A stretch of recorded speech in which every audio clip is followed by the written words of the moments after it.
my research doesn't focus specifically on Comic-Con, although when I was younger, I think I published an article about how Czechoslovak engineer reacted to the first meeting at Comic-Con, and how they did propose a plan for a productive integration on a Comic-Con scale of the automotive sector.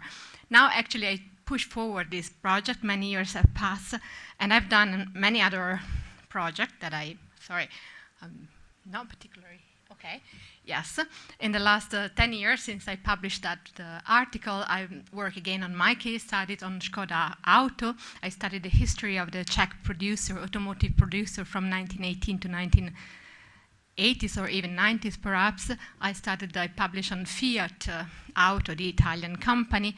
And again, through the lenses of Fiat, I worked on Avtovaz, and on all the negotiations that actually Fiat had with the Soviet Union and with Poland and Romania from 1960 to 1980s. So, and then I finally edited, together with Luminita Gatagel, a special issue of the Journal for Transport History, in which we try to publish different case studies on, I would say, cooperation between Western European companies and Comic-Con manufacturer producer. And so I have a new project, which what I'm going to present today are, I would say, the beginning, the real, state of the art from which I'm going to start, which has to do exactly with the industrial integration and how actually Western European company start to put their fingers into the Comic-Con before 1989, and how this somehow might have influenced their presence in Central and Eastern Europe after the collapse of Comic-Con. So this is a bit my point of view. I'll start telling you which is the focus of my research. I'm a business historian, so my focus is actually companies. How do they work? Not only capitalist company, Western European company, but even in the case of Škoda, socialist enterprises. What I actually, what I am interested in at the moment is the interaction between Comic-Con members, the government, most of them, or ministries, or even experts with Western European company and experts. So the question I actually posed in myself in starting this new research are exactly which are the, I would say, the consequences of the presence of all the deals. I mean, since the 1960s, I think we are all aware that many deals were signed in the automotive sector, but not only with especially with Western European, but also with Japanese and American companies later. Which was the impact of those deals on the Comic-Con.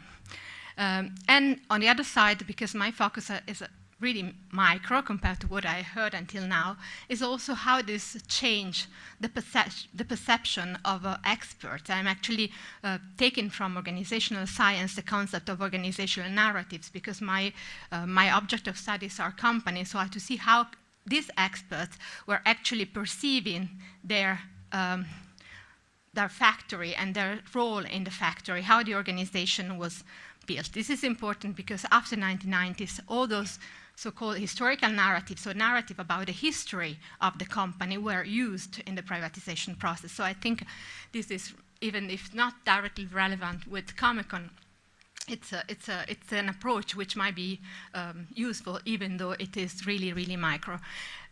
Well, the big question, which is, I go back to my first research object, which was why the project of productive integration that was actually proposed by Czech engineers, by Czech experts in 1949, and the idea was to get a productive integration all over the Comic-Con. Of course, the key assembler would have been Škoda and would be the Czech industry, which had the tradition to do that. Why it did fail? Because it appear as extremely rational, and it was built, because we talked before about the missions of productivity, and so it was the result of a sort of mission of productivity by an American engineer in Czechoslovakia. So the Czechoslovak engineers, after 1948, took that project and took it to the attention they were expecting to take it to the attention of the Comecon colleagues, but they did not actually well listen, and somehow the project never took place. So we have in the automotive sector, in the automobile sector, it's probably, this was according also to my colleagues working on Romania and Poland, is when Comecon countries tried to coordinate their production in the automobile sector, it became very clear that there was something wrong, and that integration could not go behind, I'm quoting, shipping of vehicle and parts. It could never become production integration.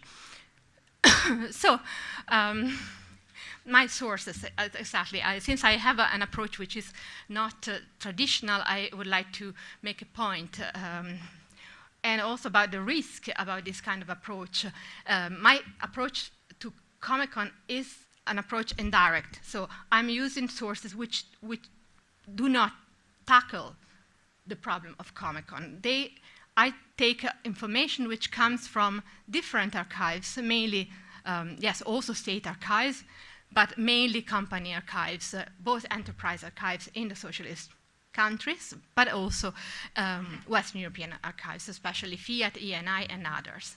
And the pro is actually the good thing about these sources is that somehow they are like a beam of light to enlighten things that usually are not so evident, as the existence of alternative and competitive strategies by Comecon states, mainly ministry. I'm always thinking in terms of, I talk about states, but I actually meaning ministries of automobile production and engineering, so it's specific bodies of economic bureaucracy. It enlightens and also alternative narrative, so it's not just the strategy, what it was actually done in these companies, in this ministry, but also what was actually represented, how they were representing their strategies, their ideas, you know, in this sense. And then, of course, through this kind of approach, it's quite clear to how there was a strong competition between Comecon members in the automotive industry. Fiat experts were calling it discordia concourse, which means agreement, disagreement. So we are gentle disagreement, but in reality it was much more. And we'll see how it becomes actually a weapon for the Western European partner to play the Comecon somehow, with each of its members. And then, of course, another point which comes out are the tensions about the strategy, whether to be loyal or not to Comecon, inside of the bureaucracy. So we have, in the case I analyzed, but also I'm referring also to the case of Citroën Romania and Polski Fiat, which are made by my colleagues, we could notice that there were tension between the technicians who really wanted to have the best technologies available, and manager, enterprise director, which were more inclined to be more online with the party lines and whatever. So the big risk of this approach, I'm totally aware, is the fact that we have a history, a sort of many legs but no head. I miss the total strategy and a lot of things that need to be seen, and I hope to be able to cooperate with colleagues and to go on with this. And I go on, and so the point is, what exactly, this is in this slide, I'll try to be very concise and put together synthetic and put together somehow the things which I think we can learn through these sources. And then if I have time, but I'm not sure, I can also talk a little bit about the difference between Czechoslovak industry and Soviet industry and in the way they dealt with the foreign companies and foreign technologies. So first point which emerged that we talk about socialist automobile industry. There is a lot of literature in the last decade, but is there any socialist automobile industry? No, because we can at least distinguish two kind of trajectory of development from the perspective of, I would say, business history or economic history. One, which is the case of GDR and Czechoslovakia, trajectory which is dictated by both political decision, so comical decision not to have production or to keep production of automobile very limited, especially in Czechoslovakia, where there was the Soviet advisor who between 1949 decided that the automobile production in Czechoslovakia had to be halted. Then the situation, it did not happen, but the Czechoslovak production was actually very close to a halt in 1952, because Czechoslovakia in the division of work, it was intended to produce heavy truck in the Tatra plant. Or, for example, in the case of Hungary, where at a certain point Hungary, with the agreement of 1964, was forced to produce only buses, Icarus, and parts. And so they specialize in that way. So it was an economic reason. So Czechoslovakia and GDR did not have so many commodities to exchange for technologies, but it was also a political reason. And then the second option was, of course, cooperation with a Western partner, which implied to have resources to buy ready-to-use technology. But at the same time, these two approaches were, of course, dictated by circumstances and by political and economic reasons, but they were also what we could call a different imprinting from the very beginning, and it played also quite an important role the way in which mass production had been implemented and had been considered in the 20s and 30s. So we see, that somehow the trajectories of Polish industry, Czechoslovak industry, and perhaps also Soviet industry was not modified so much, and there was a tendency to go back to the origins. In this sense, also the choice of a partners. It's difficult. I'm trying to clarify my ideas as well, because as I said, my research is at the beginning. But if you look at the trajectories, despite Comic-Con, you can see a certain, I would say, path dependency or inertia from the 1920s to the 1990s and even later. So this is an hypothesis. And then you can see it also in the choice of partner, because this path dependency is that Poland is not a case that chose Fiat as a partner after the war. And again, in the 1960s, Czechoslovakia had always a specific attitude to certain kind of partners in Germany, in Switzerland, but specifically partners who had a sort of a craftsmanship tradition. So they had a very similar technical culture. And so in this sense, also in the approach to technology of Russians and Polish, so the ones who actually could buy ready-to-use technology by Fiat, was actually very ideological, very dictated by a specific attention to automation. And in an interview of an expert that I interviewed, he said there was a sort of idolatry of machines. We could see only the machine, the mechanical data. We could not see all the rest. While in the case of Škoda, there is a tendency to go back in front of the frustration of the planned economy and somehow of the 1950s and 60s and the lack of foreign technology that was considered important. The Czechs were actually trying to recover their connection, their network, with the West and with the pre-war situation.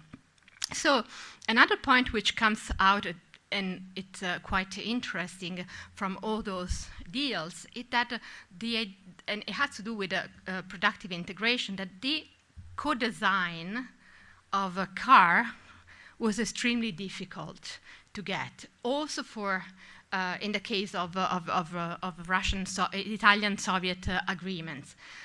But also this was the same in the case of the negotiation with Romania, and it was the same with the negotiation with Poland. So the problem was that even Fiat, not to speak about the negotiation between the GDR and the Czechoslovakia that tried to design together a Comecon car between 1975 and 1979, all those projects failed. But the failure, and it was of course also due to macroeconomic reasons, in the case of, especially in the case of integration and co-design between Comecon producers.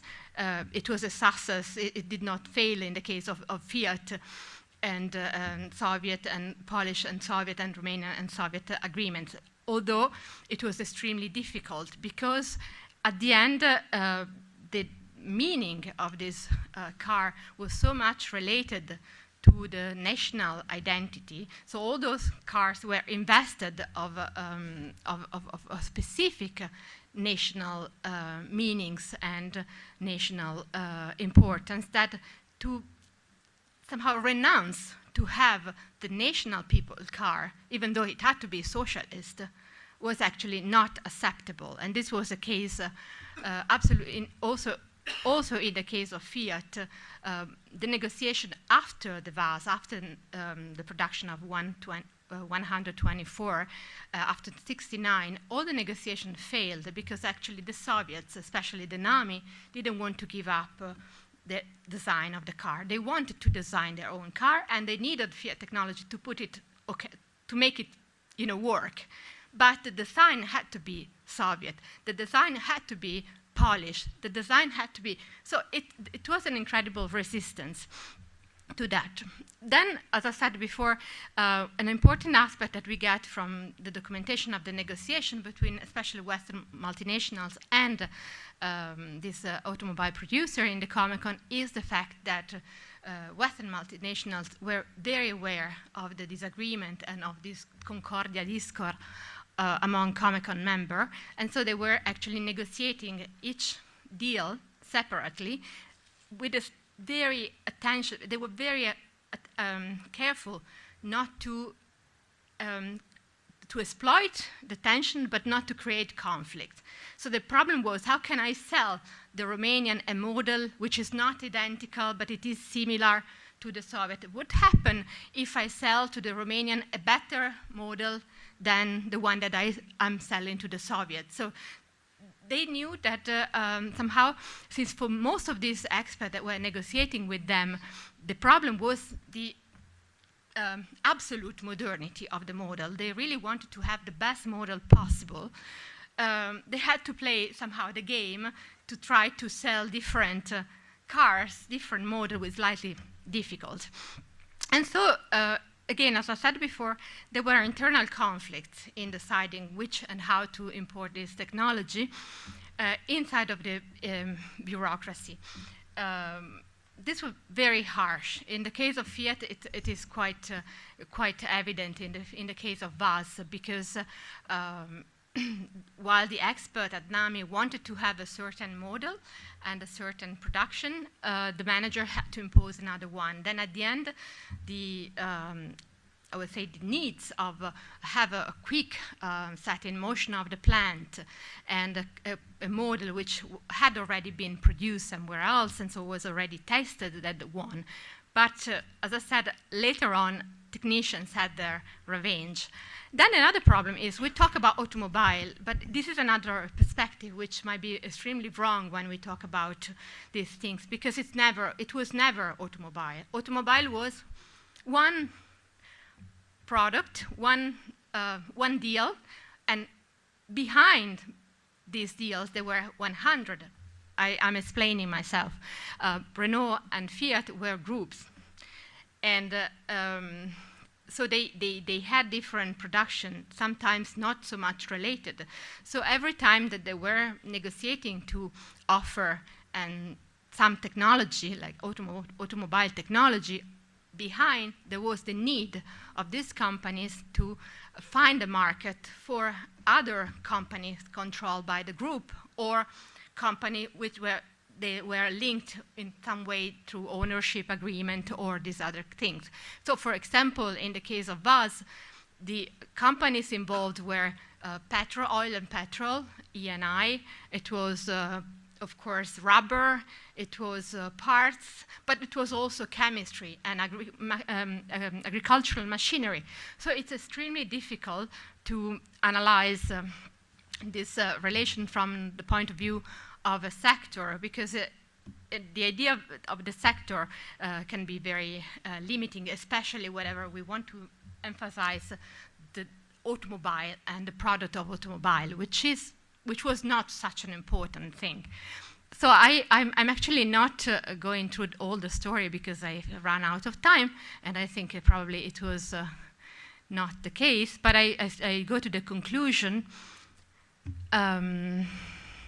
And I also anticipated all those things, but sorry.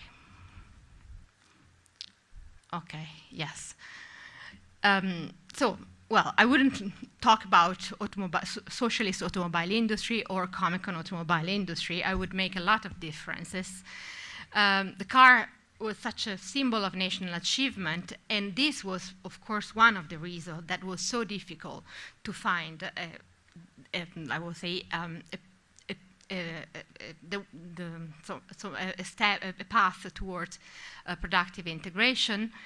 But at the same time, there were also economic reasons that made it difficult, in the sense that the car was also a product very important for the national economies. As we said before, it's not just one product, but it's all the supplier, all the industries connected with the car production. But then it was quite clear that there were very strong peripheral and centrifugal pressure against Comic-Con at the periphery. And there were narrative alternatives, there were strategies. And then these pressures were actually exploited and used by Fiat and I suppose many other multinational companies.